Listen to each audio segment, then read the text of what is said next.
Good afternoon. As you know, Prime Minister Netanyahu is on his way to the White House. He will be here shortly. And so we wanted to make available to you today the special envoy to President Trump for the Middle East, who has done a lot of great work on this front, obviously, Steve Witkoff, and of course our National Security Advisor, Mike Waltz. We just ask that you keep the questions to the topic of the day, foreign policy and the ongoing situation in Israel and Gaza. I make myself available, as you know, to answer questions on other subjects going on in this building, so please be respectful of their time, and they're happy to answer your questions. All right. Hi. Did you discuss displacing Gazans with the Prime Minister? I had a quick question. Has Prime Minister Netanyahu committed to phase 2 of the ceasefire agreement? We're in phase 2. Oh, I'm sorry. We're in phase 2 now. So we're in day 17 of phase 2.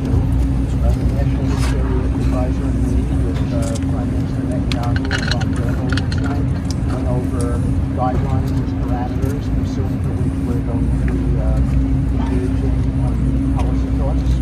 I'll be meeting with Prime Minister Mohammed from Qatar on Thursday afternoon in Florida, and we'll be going over all these things as well. So we're dug in. Wait, just does that mean that he said he will end the war and withdraw troops from Gaza? That's part of phase 2. Well, phase 2 has its own protocol attached to it, and that's what we're observing. And that's how I Did you discuss displacing Gazans to Jordan, Saudi Arabia, and Egypt?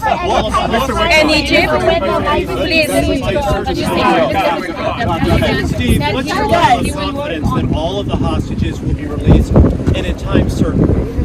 Well, first of all, we're focused on making sure that phase 1 completes exactly as it should complete. That all the hostages who are a part of that deal come home, including bodies, because there are plenty of families here who don't get their loved ones back, but they just want to be able to bury them and have certainty and have an anniversary date where they can say a prayer for their children. Palestinians say that they want to go home to Gaza. President Trump has spoken about cleaning out Gaza. So what does that look like? Would there be a situation where you could forcibly remove people from Gaza? Well, I would push back on the characterization of cleaning out Gaza. I think President Trump is looking at this from a humanitarian standpoint. You have these people that are sitting with literally thousands of unexploded ordnance in piles of rubble. At some point, we have to look realistically. How do you rebuild Gaza? What does that look like? What's the timeline? I think a lot of people are looking at very unrealistic timelines. We're talking 10, 15 years, not the 5 years. And so that is what that's what we have to work through. That's part of what we'll work through with Prime Minister Netanyahu. Would they be able to go back to Gaza? But Egypt, you offer to Egypt and Jordan, so we shake hands on the ceasefire. What do you offer to Egypt and Jordan? What the National Security Advisor said, because we talk about this all the time. In any city in the United States of America, if you had damage that was 100 of what I saw in Gaza, and I went there at the direction of the President and the National Security Advisor, so we would know right very specifically what was going on, nobody would be allowed to go back to their homes. That's how dangerous it is. There's 30,000 unexploded munitions. It's buildings that could tip over at any moment. There's no utilities there whatsoever. No working water, electric, gas, nothing. God knows what kind of disease might be infested. So when the President talks about cleaning it out, he talks about making it habitable. And this is a long-range plan. They've dug tunnels underneath there that have basically degraded the stone that would form foundations. We have to examine that. You do it with borings. You do it with subterranean surveys. How long could that take? And this guy knows real estate. It's years on top of years. The disposal effort on Gaza is, we estimate 3 to 5 years just to dispose of all the things before you can look down beneath the surface of the soil, and then before you get a master plan done. and the president is intent on getting it all done correctly. So to me, it is unfair to explain to Palestinians that they might be back in 5 years. That's just preposterous. And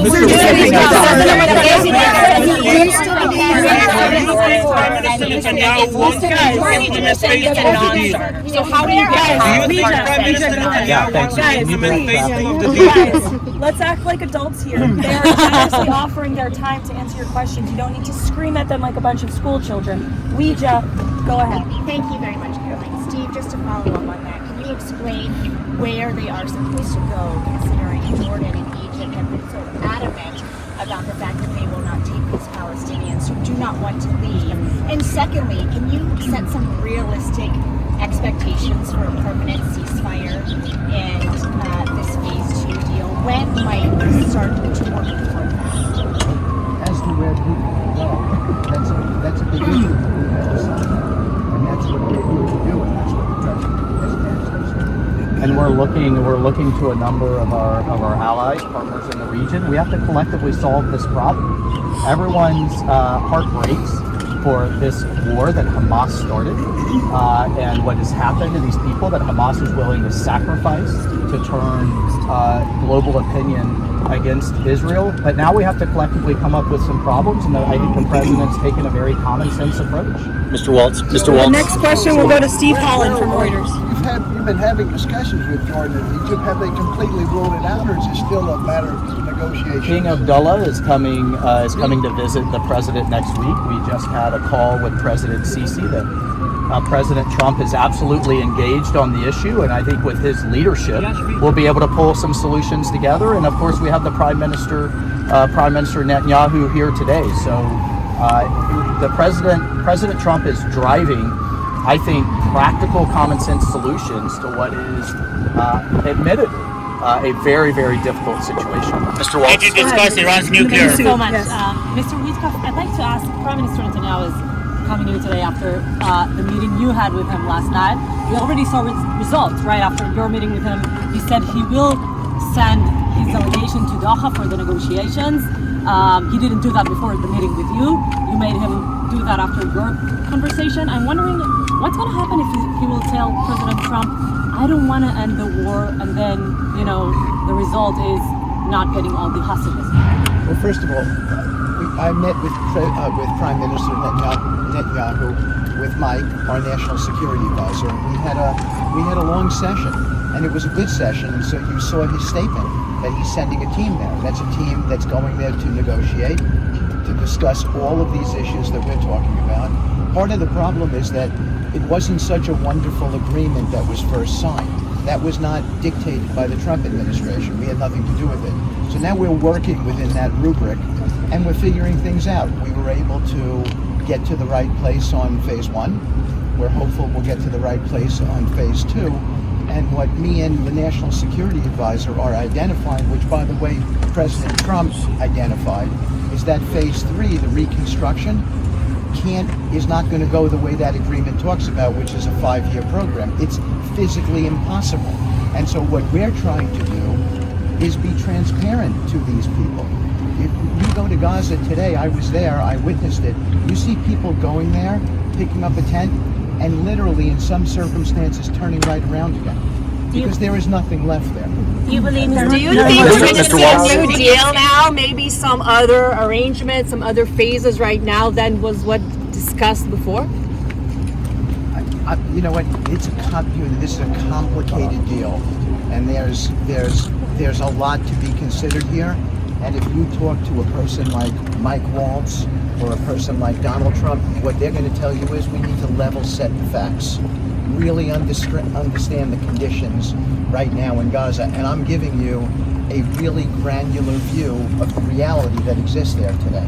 And can I just add to that? There's rightly our discussions will be focused on the future of Gaza, the destruction of Hamas, and of course getting our folks out. But there's so many opportunities now in the region, largely thanks to Prime Minister Netanyahu and Israeli leadership. With Hezbollah destroyed, we have President Aoun, and that many people thought was an impossibility, now in charge in Lebanon. You have the dictator Assad gone and in hiding in Russia. You have Iran really, in many ways, on its back foot. We need to handle and deal with the issues of the Houthis literally attacking international shipping. That should be an international response, not all of the burden on the United States. And we're asking the Europeans to step up and help us with that issue. So there's a lot of opportunity in the region, and mostly there is real optimism. And Steve saw this in Tel Aviv, in Jerusalem. There are massive murals of President Trump with families being reunited with their loved ones, thanking him for his leadership. And I think we're on the precipice. We talked about the next round of the Abraham Accords. That's the goal. If we're talking in President Trump's term about rail projects, fiber optics, data centers, energy, and getting back to the peace that he had in his first term, then that is a transformative success that only Mr. Waltz, can you elaborate on Iran? Mr. Waltz? We'll hear from the president directly later this afternoon, so we'll see you there. Thank you so much.